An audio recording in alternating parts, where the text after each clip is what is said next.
হচ্ছে অষ্টমী স্নান।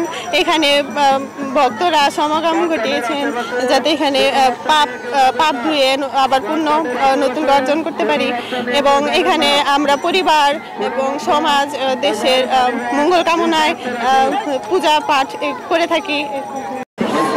এই চৈত্র মাসের অষ্টমী তিথিতে এই পূর্ণ চানের ফলে আমাদের আধ্যাত্মিক জগতের যে পাপ হয় সেই পাপগুলা মোচনের নিমিত্তে আমরা এই অষ্টমী তিথিতে গঙ্গা চান করে থাকি। এই গঙ্গা চানের ফলে হিন্দু ধর্মতে বিশ্বাস যে আমরা যত পাপই করে থাকি না কেন তা ঈশ্বরের কৃপায় আমরা মুক্তি লাভ করতে পারবো।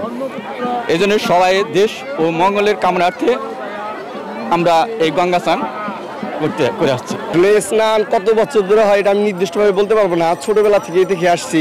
উত্তর দেখছি এটা মানুষ বৃদ্ধি পাচ্ছে এবং অন্যান্য আশেপাশের জেলার থেকেও এটা আপনারা দেখতে পাচ্ছেন কত বড় বিশাল একটা আয়োজন করা হয়েছে। ধন্যবাদ জানাই কমিটির লোকদের। আর আসলে এটা হলো বিশ্বাস, কেউ আসে আত্মশুদ্ধির জন্য, কেউ আসে হলো আসলে পাপ মোচনের জন্য, বিভিন্ন বিশ্বাস থেকে আসে। আসলে বিশ্বাসে মিলাই বস্তু তর্কে বহুদূর, তর্ক করলে অনেক কিছু। তবে সব মিলিয়ে আমাদের কাছে এটা একটা পবিত্র স্নান, অষ্টমী মহাষ্টমী পবিত্র স্নান। সেই থেকে আসলে আমাদের আসা হয় এখানে, প্রতি বছরই আসা হয়। এবার আরও ভালো লাগছে যে অনেক মানুষ হয়েছে, অনেক ঐতিহ্যবাহী এই স্নানটাকে এইভাবে কমিটির লোক সুন্দরভাবে আরও উপস্থাপন করেছে। অনেক সুন্দর আসলে প্রচার এত সুন্দর কল্পনা করতে পারিনি, ভালো লাগছে সব মিলিয়ে।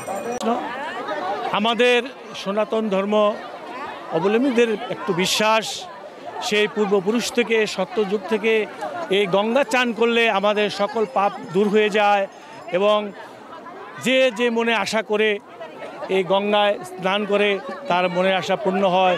এই পবিত্র আশা নিয়ে আমাদের বাংলাদেশ বা বিশ্বের বিভিন্ন জায়গা থেকে এই স্নান করার সময় যথাসময়ে তারা উপস্থিত হন এবং এই স্নানের মাধ্যমে আমাদের এই সনাতন ধর্মে হিন্দু ধর্মাবলম্বী হিন্দুদের অনেক মনে সুখ এবং শান্তি ফিরে আসে, এটা আমাদের বিশ্বাস।